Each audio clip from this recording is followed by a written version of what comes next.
Hey there, Cherie here. Welcome back to the channel. Today I'm here to share with you all just 5 prints that I got in from Anna Maria Horner's Welcome Home collection. And then I have a little sew along to share with you all as well. So if you like to see the fabrics and then sew along with me, stay tuned. Okay, so I have some other prints from this collection coming in a little bit later, but I got in these first 5, so I wanted to share them. And then mainly because I want to do a sew along featuring one of these fabrics. Okay, so here's the first print we're going to look at. It has a beautiful combination of dark orange, medium orange, some rusty kind of red, pinks and blues. And this print is called Little Amsterdam, and this colorway is Bicycle. And I'll show you, this is how the print runs along the fabric. And it's basically a clamshell, beautiful clamshell design with a floral in the middle. Really lovely. And again, these are printed fabrics, and so there's a clear wrong side to these kinds of fabrics. All 100% cotton and beautiful. Here's the next print that I got from this collection. It's called Adelaide, and this colorway is Seaweed. And Anna Maria Horner has done several prints that are kind of, you know, this fashion where you basically have these beautiful floral streams flowing down the horizontal of the fabric. Really pretty and happy colorway with the teal, the green, and the yellow, a little bit of pink. And so yeah, really, really like that.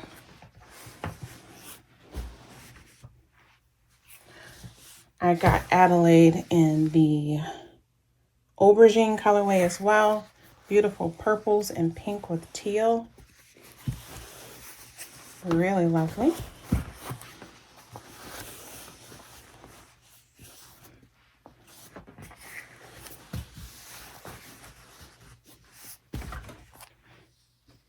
The next fabric I'll share, this is the Perth pattern, and this colorway is called Moon Dance. And these are large florals. This would be a beautiful print to fussy cut to feature that large floral pattern in some quilts and other projects. Really gorgeous colorway. This indigo blue, pinks, purples, greens, red, a little bit of orange. Really lovely. And then here we have Perth again in the dappled colorway. So this is one of those gorgeous dark florals, very deep black, kind of a grayish black backdrop. And again, look at that floral. So it's just so pretty. Pinks and blues. Okay, so now that I've shown you these fabrics, I'm going to share with you all a little quick tutorial. So yeah, stay tuned for that. Okay, so I pulled this pattern here, Butterick 4722. I'm going to share a sew along with you all featuring the Anna Maria fabrics that I just shared earlier in the video. So we're going to make 2 of these skirts. They're going to come together very similarly. They have slight variations. And so let me show you.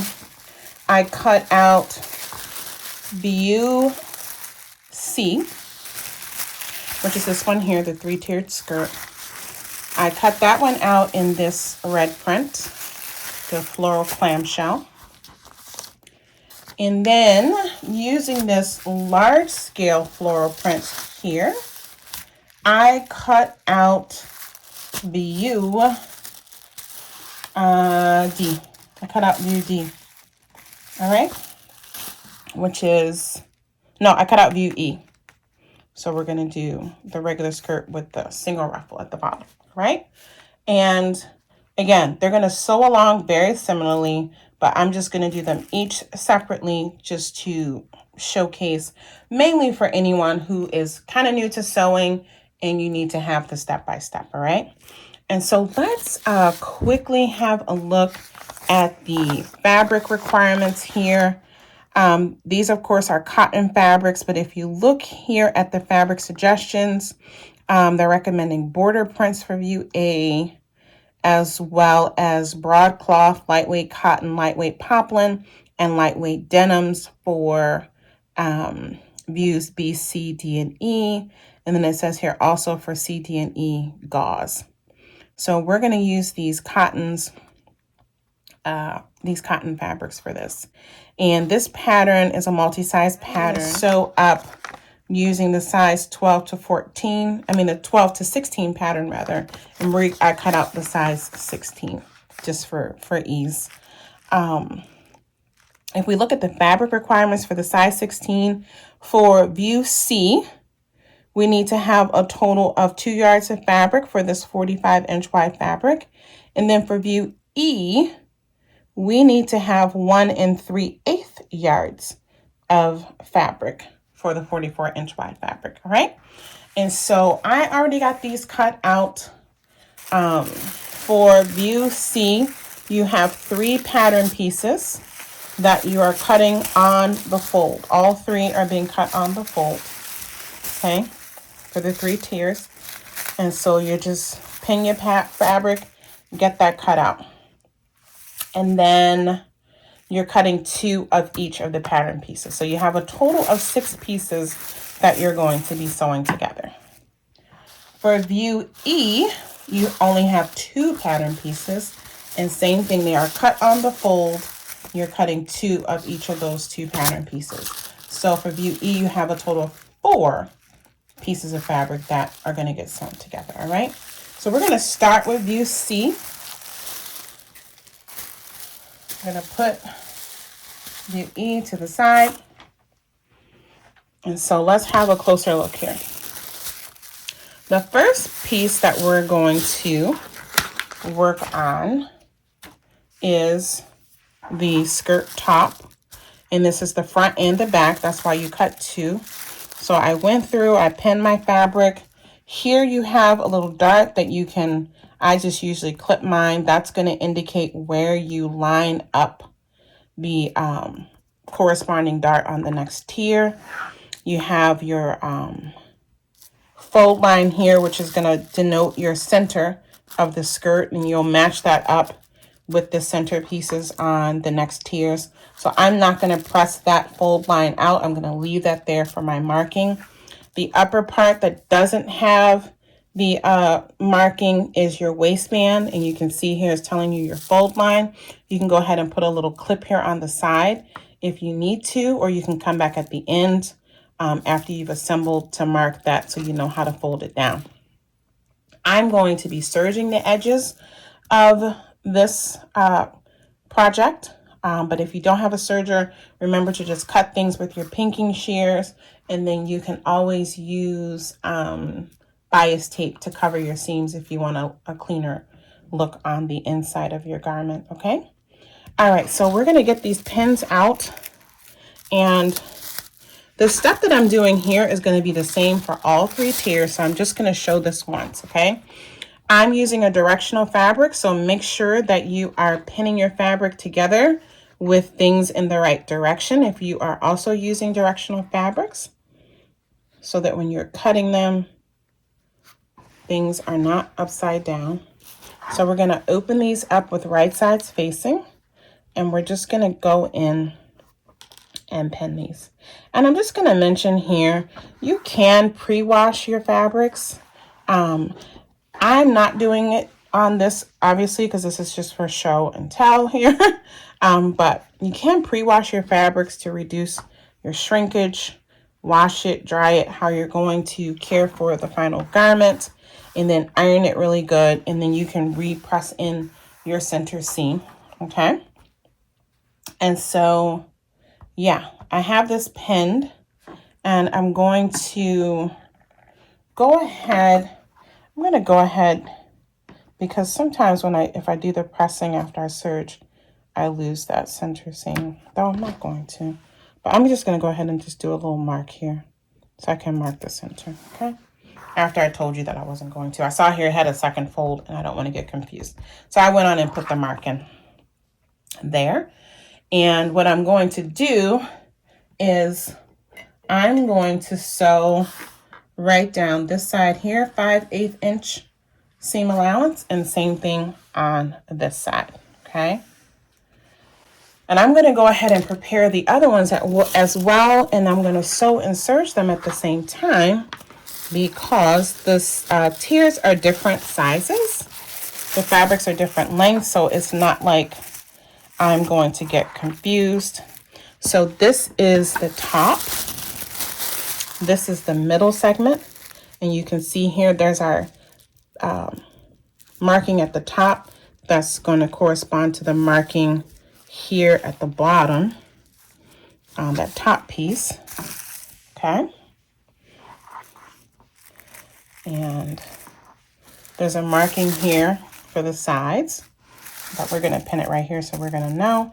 And then here, instead of doing another marking, they did a dot to indicate where you're going to line up the middle tier with the bottom tier. All right. So I'm going to get these unpinned, and I'll get the other two segments together, and then we'll have a peek before I start sewing. And I'm sorry, I misspoke. The bottom tier, that bottom ruffle, you actually need to cut 3 on the fold. So I have cut 3 of these on the fold, okay? So that's a correction. So 2 of the top tier, 2 of the middle tier, 3 of the bottom tier, all right? Okay, so I have all 3 pinned together. So you can see that. I'm going to go to the sewing machine. So I have 2 seams to sew on that upper one. I have 2 side seams to sew on the middle one. Then I have 3 seams that I'm going to be sewing on this lower edge. All right, so we are back from the sewing machine, actually back from the ironing board. So let me show you what I've done to each of the 3 tiers after sewing the side seams together. So this is our top tier. I went on and folded down the casing and pressed that really good. I'm going to go back. I forgot to serge that while I was serging the side seam. So I'm going to serge this when I do my next round of serging, but I already have it pressed. I'm just going to open that up, do my serge, and then that'll be ready to stitch down. I have pressed my side seams on this top tier towards the back. So this is going to be my back middle line. I pressed that in also with my iron really good. And basically what I did was I just went to the side seams and I matched those up. So now I have it in half, and then I pressed both sides. And so this one here is my center front crease. And then this one here is my center back piece. And I like doing that, giving myself a really clear indication of my centers so that when I go to attach this to the middle tier, that's also going to have its middles pressed. And I know that then when I go to stitch them together, my center seams are lined up, or my center points rather, are lined up well. So I'm going to put that to the side for now. The next tier, here's my middle tier. Again, press the side seams after serging towards the back so that they're coming in on each other. So this will be my center back pressed into place. This will be my center front marked into place. And then what I have here is I'm not going to, I don't have to do anything else to the center seam here as far as turning anything out, because the top of this, which is marked, I showed you that, but also is directional, so I know the top from the bottom. This is going to be attached to that top tier, and then this lower edge is going to be attached to the lower tier. So I don't need to iron up any of these edges. Just need to press back the side seams and mark my middles. So that's done. And then here is that third tier, which had 3 seams. So same thing. The 2 I pressed going into each other, and then 1 I just picked a direction to press that third seam.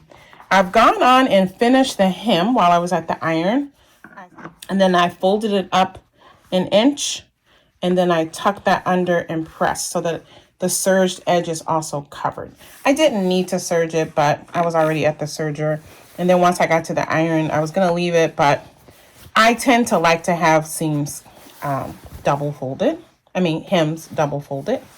And then what I went on and did is I went on and folded it in half with one seam at the back center. I folded it all the way in half. It's a very long piece, but that way I could mark my center front. And then I folded it in half again so that it's quartered, and that is denoting my side seams. So I have basically 4 folds pressed in, center front, side seam 1, center back, side seam 2.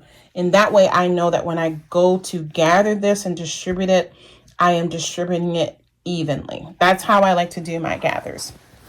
Okay.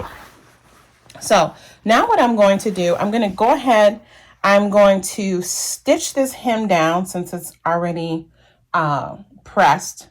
And then I'm going to adjust my machine so I can put in my gather stitches at the upper edge of the bottom tier. And then I'm going to do a gather stitch at the upper edge only of the middle tier. The bottom tier, the bottom edge of the middle tier does not get gathered because the gathering of the bottom tier is what's going to get attached to that. So that stays straight. And then there's no gathering to be done on the upper portion, but I will serge this edge and then stitch that down as well. Okay, so I'm going to go to the sewing machine. I'm going to show you the gathering on the middle section, how I do that, and attach it to the top. And then I'm going to proceed with the rest of it because the bottom tier is going to be exactly the same. All right. Okay, so I got the machine set up to do my gather stitch. Basically what I do is I just turn my stitch length and stitch width knobs all the way until they're maxed out. So for me, it's at 7 and 5, and I'm still just doing the straight stitch. And when you do that, for me on my machine, it does shift my needle off center. So I just line my garment up, my fabric up accordingly. So I'm going to go through and just show you this stitch quickly. And I'm going to do a double stitch. Usually, to be honest, I do a single stitch, but today I'm going to do a double stitch in case there are any beginners watching. If you're a beginner, I do recommend you do a double stitch until you get used to pulling your gathers.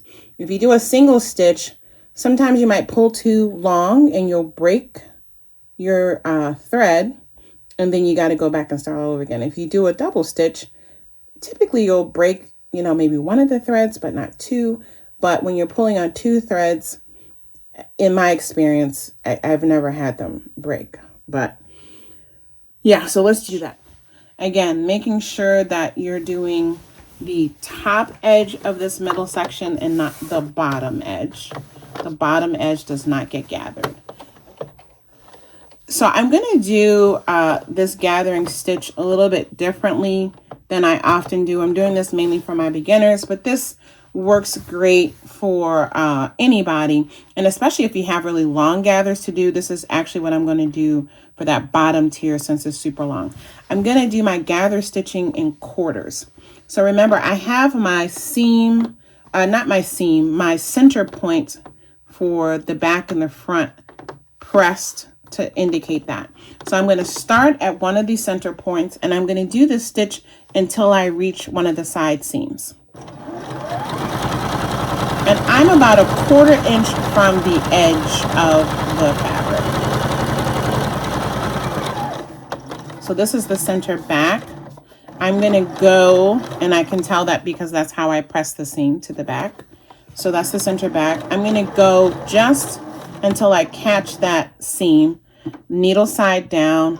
I will lift the needle up, lift my presser foot and pull. And at the beginning and the end, I'm making sure I leave long tails, okay? Now I'm going to put that stitch in. Make sure that you have your threads out of the way so they don't inadvertently get caught while you're stitching. And I'm going to go just next to where I stopped, not overlapping, but just next to it, and I'm going to start again. And now I'm going to go until I reach the center of the front.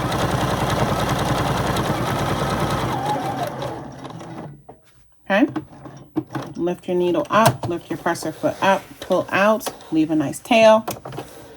And then we got to do this 2 more times.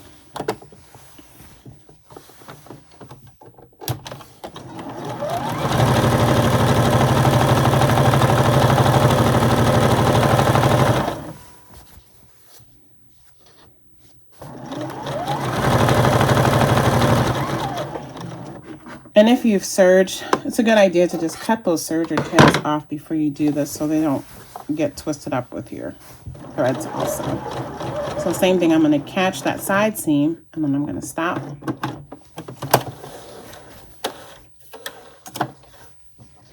And this is our final quarter.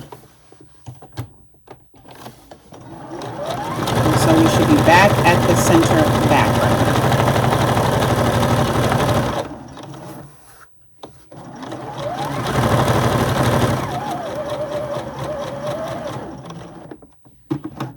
Okay, now I'm going to repeat this on my bottom tier.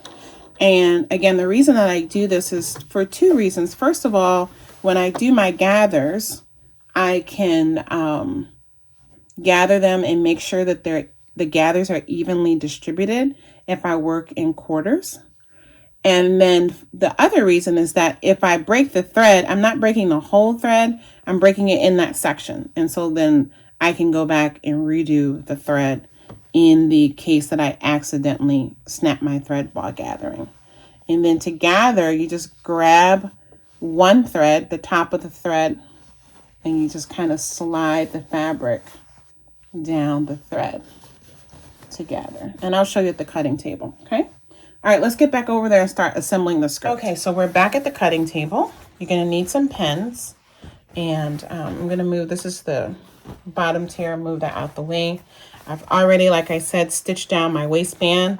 I left an opening that I'm going to push my elastic through. I'm going to lay this with the, yes, so this is the center front facing me, center back. I'm gonna flip this upside down, okay? And now what I need to do is find the center front and back of my middle tier along that gathered edge. So this is my marking here, my press seam for the center front. I'm going to pull my threads up out the way, and I'm simply going to meet up with the center front on the top tier, and I'm going to pin that in place. Now again, you're kind of sticking that top tier into the middle tier. If you serge, make sure you just have those serging edges trimmed off so you don't end up pulling those while you're trying to do your gathers. So now I'm matching up my my side seams. I have both my seams going to the back. This fabric is not super bulky, so it's not one where you would press the seams open or alternate having your seams go to the front and the back. And then now, next I'm going to find the center back on the 2 pieces, and I'm going to pin those together. Okay. And then the final side seam, I'm going to pin those together. And the other reason, you go ahead and cut those serger seams first. Don't do what I did, because that way you don't accidentally cut your gathering threads. So I should have done that before I started. All right. Okay, so make sure our threads are up and out the way. We're going to match those side seams up, and we're going to stick a pin right there. And so now we're going to start gathering. So basically you have your top tier, which is flat, and then you have all of this from the middle tier that needs to be gathered and distributed and then pinned in place. So I'm taking one thread taking that upper thread and I'm holding it. You're not like yanking. I'm just kind of holding it in my fingers. Then I'm sliding it out, or you can slide your fabric. You have less breakage if you slide your fabric, okay? So then I'm just wrapping my fingers again, and I'm gently sliding the fabric down the thread, okay? And you don't want to go too far, because then you'll, on the other end, remember it's open. And so then you'll start just ungathering it because it'll just keep sliding down the extra thread, okay? Okay, so I saw I kind of over pulled, so now I'm just sliding it out, and then I'm going to start to attach the two together with pins. And I can just kind of distribute that down more. Remember, I marked the lower edge of the upper tier, and I marked the upper edge of the middle tier for where they needed to join. Those are markings that are on the pattern. And so then I'm lining that marking up. That's kind of the midway point between this quarter.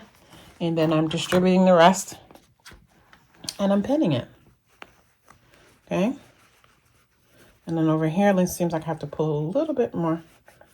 And so you want to pull it where that middle section, right, is obviously gathered, but you want to make sure the upper portion is completely flat. You don't want to have any kind of pleating or pulling. You don't want to have any kind of pleating or pulling. So just check your back there. And you put as many, pins as you feel is comfortable for you. This is the one time where I really do kind of pin a lot, because I want to make sure that my gathering is evenly distributed. Just looks better. Okay, so I'm going to repeat this on all 4 sections, well, the remaining 3 sections, and then I'm going to go sew it and serge it, and then I'm going to repeat this using this straight edge here, the lower edge of the middle, attaching the gathered edge of the 3rd tier. Okay, and then I will serge it, and I'll be back to talk to you about final steps for assembling the skirt.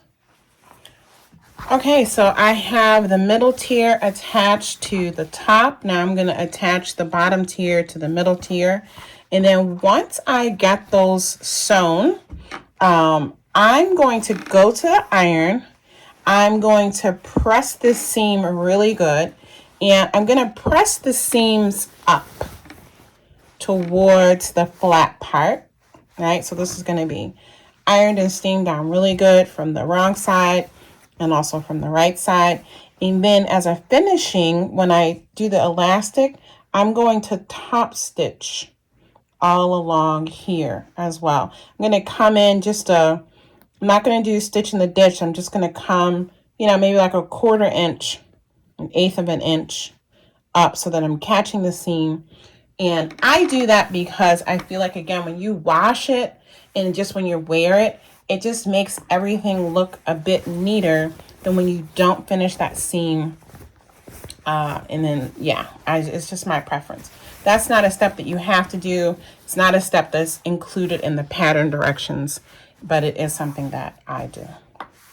All right, let me get this attached and sewn. And I'm going to come back to show you how to insert the elastic into the casing, and then we will have a look at the final skirt. Okay, friends, so I'm all done with the exception of doing the waistband.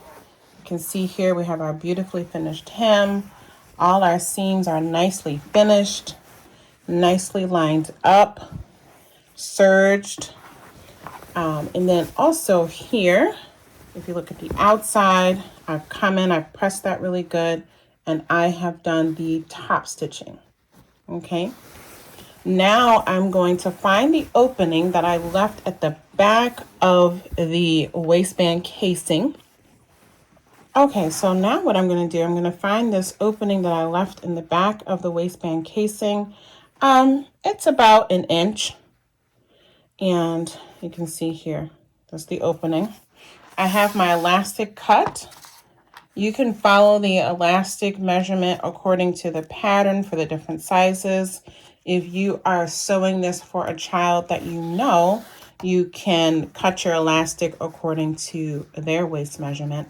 The average size waist for a size 16 is about 30 inches. If she's, more slender, of course, you'll make it smaller. If she is a little wider at the waist, then you'll cut it a little bit bigger. And what you can do is kind of overcut it and insert it, and then you can make any adjustments before you close up that seam. Okay. My daughter, which was part of why I started sewing children's clothes, I love to sew. I always made my own clothes. But when I had my daughter 22 years ago, I started sewing for her. And this is where I discovered all these beautiful printed cotton fabrics. And she was a tall, skinny baby. She was a long and slender baby. And she was a tall, slender girl. And she still to this day is a tall, slender girl. And so that allows me to make adjustments to her clothing to fit her well. And that's actually why I started sewing for myself, because a lot of the stuff in the stores didn't fit me the way I liked when I became a teenager and my body started filling out. And the waist on everything that I bought was always too big. And you put a belt on and you have all this gaping. And, I liked fashion, but also I liked the fact that I could actually make stuff that fit me the way I wanted things to be fit. And so anyway, you can see that I just stuck a pin onto the end of the elastic, and now I'm just threading it through until I get back to the opening. And then we will attach that and stitch it down and close up that opening.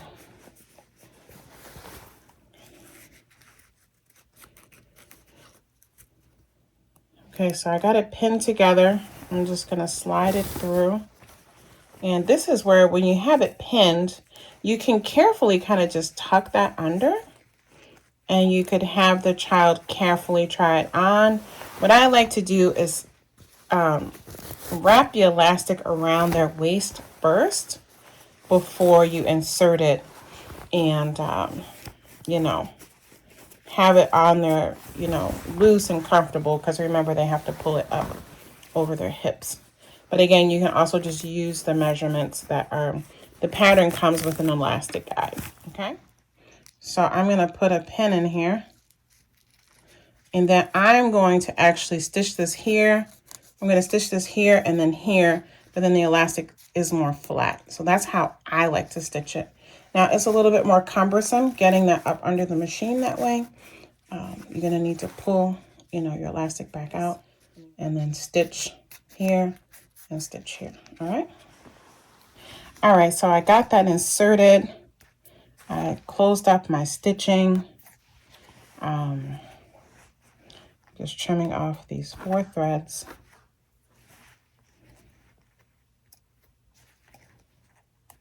So this is all complete now. Before I show you the final skirt, I just want to show you really quickly. how to try to figure out the best size for you to make.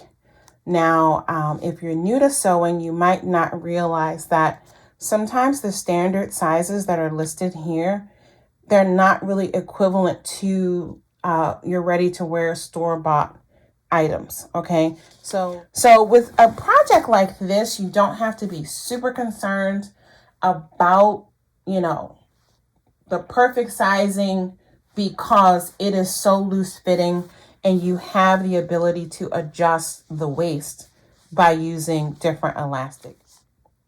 On views A and B on this pattern, you do put a zipper instead of an elastic waist. So you do need to, be more careful with the fitting there, because it's a finished waist. There is no stretching. it's going to be whatever it is when it's finished. So you do have to be a little bit mindful there.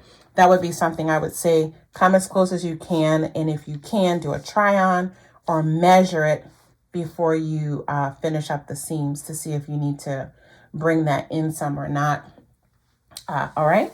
And so if you cut it too small, there's no way around that. You can't really make it bigger, but you can at least take it in some if it's a little bit too big.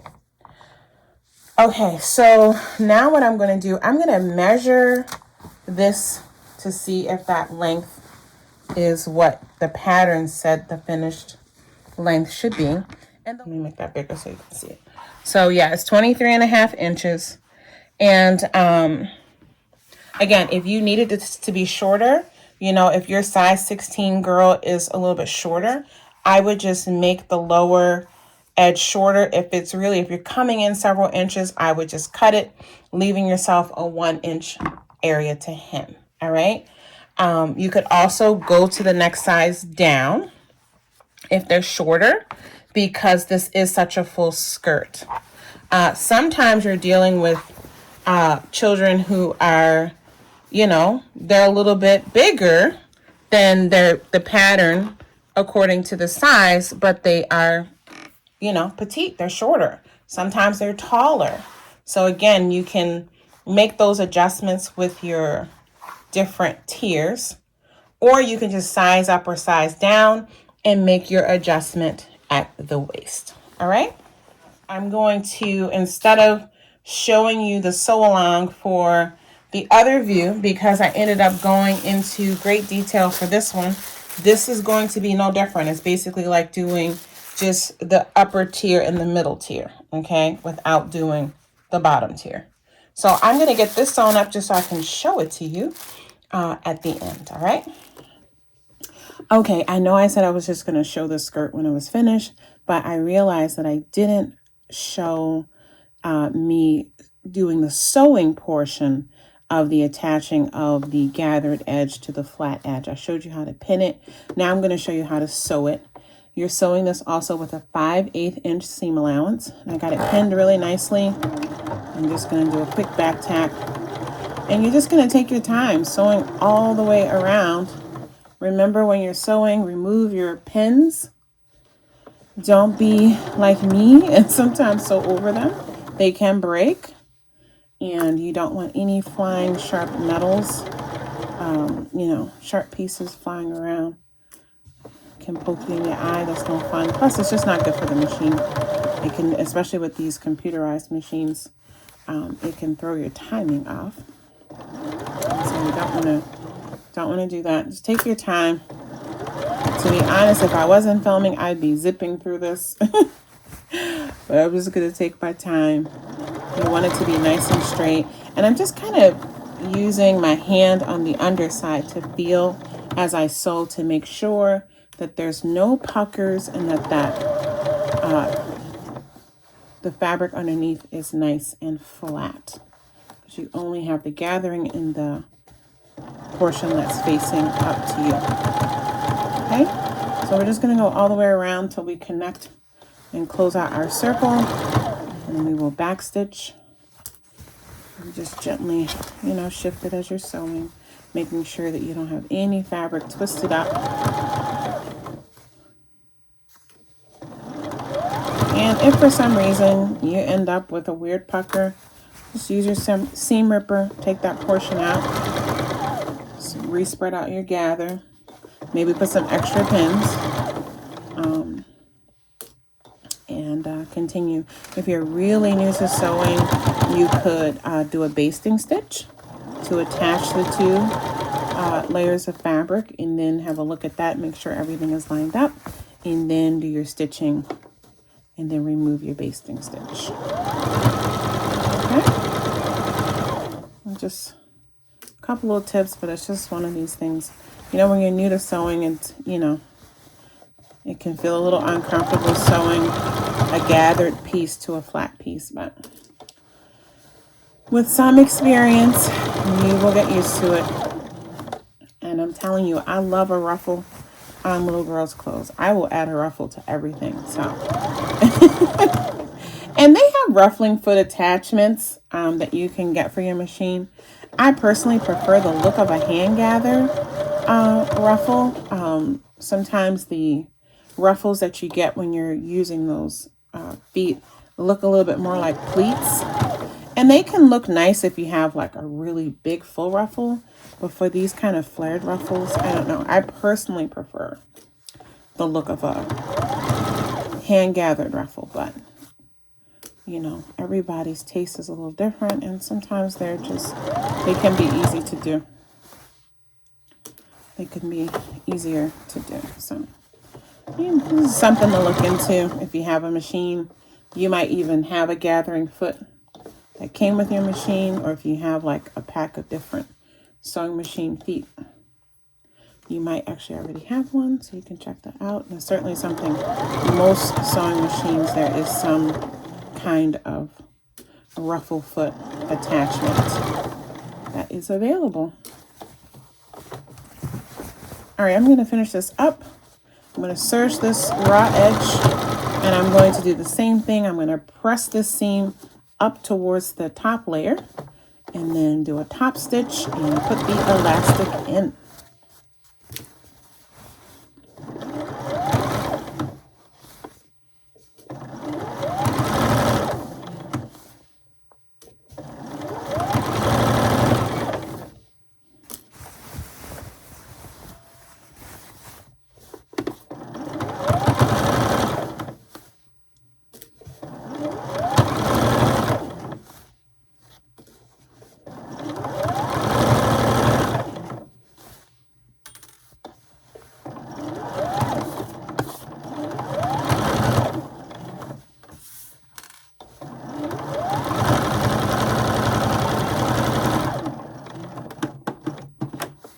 Okay, so to ensure that I'm covering every step for you all, I'm also going to share just a little bit of the top stitching.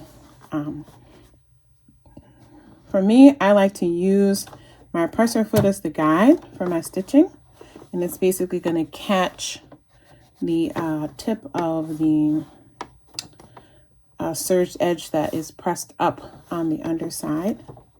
And so I'm just going to start, do a little back tack, and I basically have the edge of my presser foot lined up with the seam here, and I'm just guiding it all the way around until I come back to where I started. You can put like a 1/4 inch guide, or there's a presser foot that has like a bunch of different markings on it on the top side, and you can put that presser foot on and just pick a, you know, a place to mark and guide. You just want to do it close enough into the seam where you're catching the serged edge. So the whole point is to do the top stitching and to tack down that pressed up seam. Okay.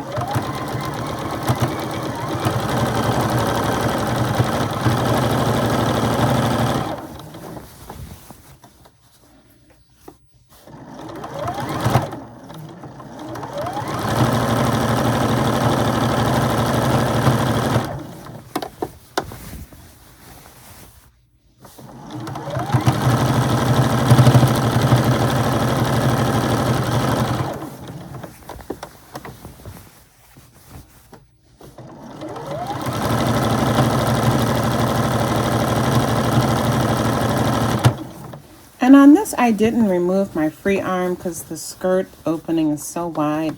You can slide your free arm off, you know, especially if I were doing like a smaller hem, like a pant hem or something like that, I would have taken my free arm off. But I just wanted to point that out. Also, this is a very full skirt, and so there's no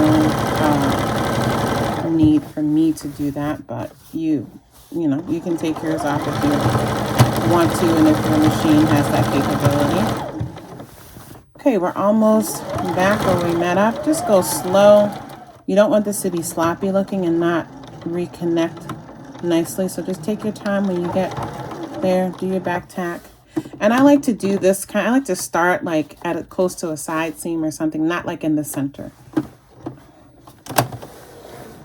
Okay. The elastic is in. I'm going to close up the hole that I left open to thread the elastic through. Also, oh no, I did that already. Okay, it's finished. Okay, friends, so I got both skirts finished. I told you I love a ruffle.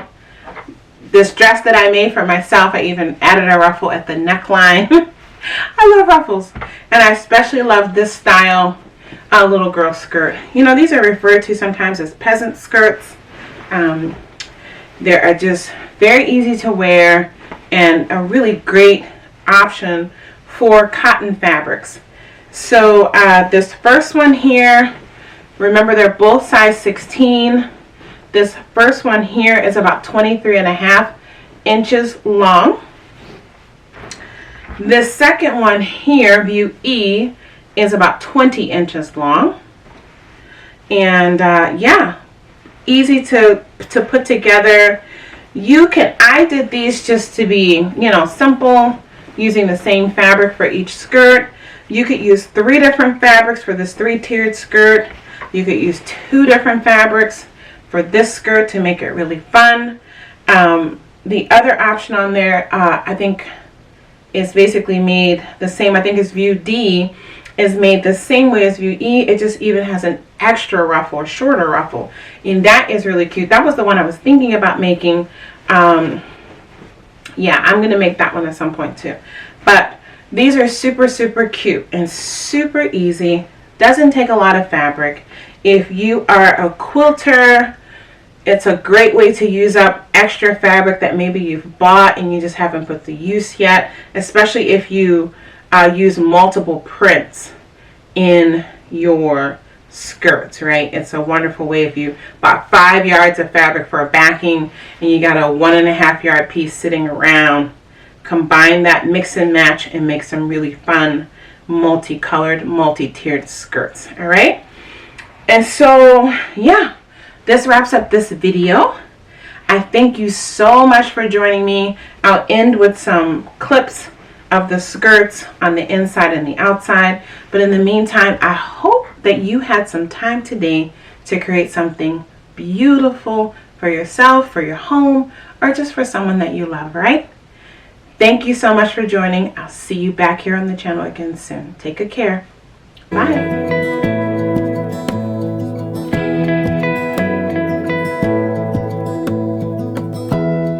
Give me love, give me all your love, oh, 'cause I want you. No one else makes me feel this way, don't know what you do. Hold my hand, could you hold my hand, look me in the eyes. You and me, yeah, that's all I need, and I'll be alright. I'll be right here, I swear that I'll stay here with you.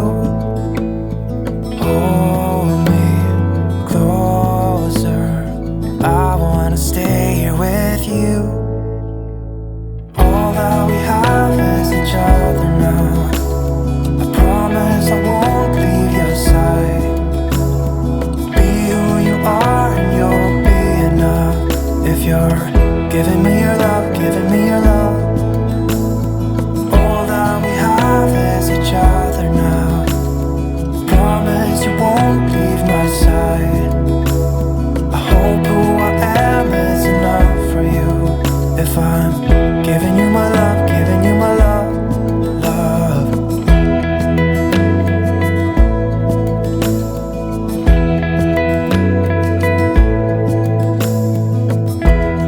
Tell me what you wanna do, I'll do anything.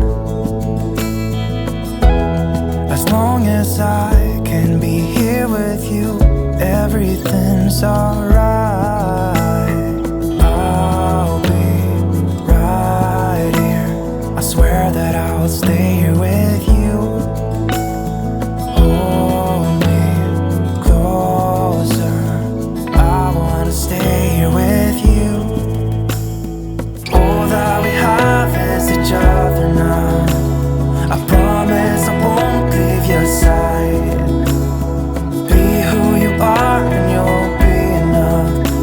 heart, giving me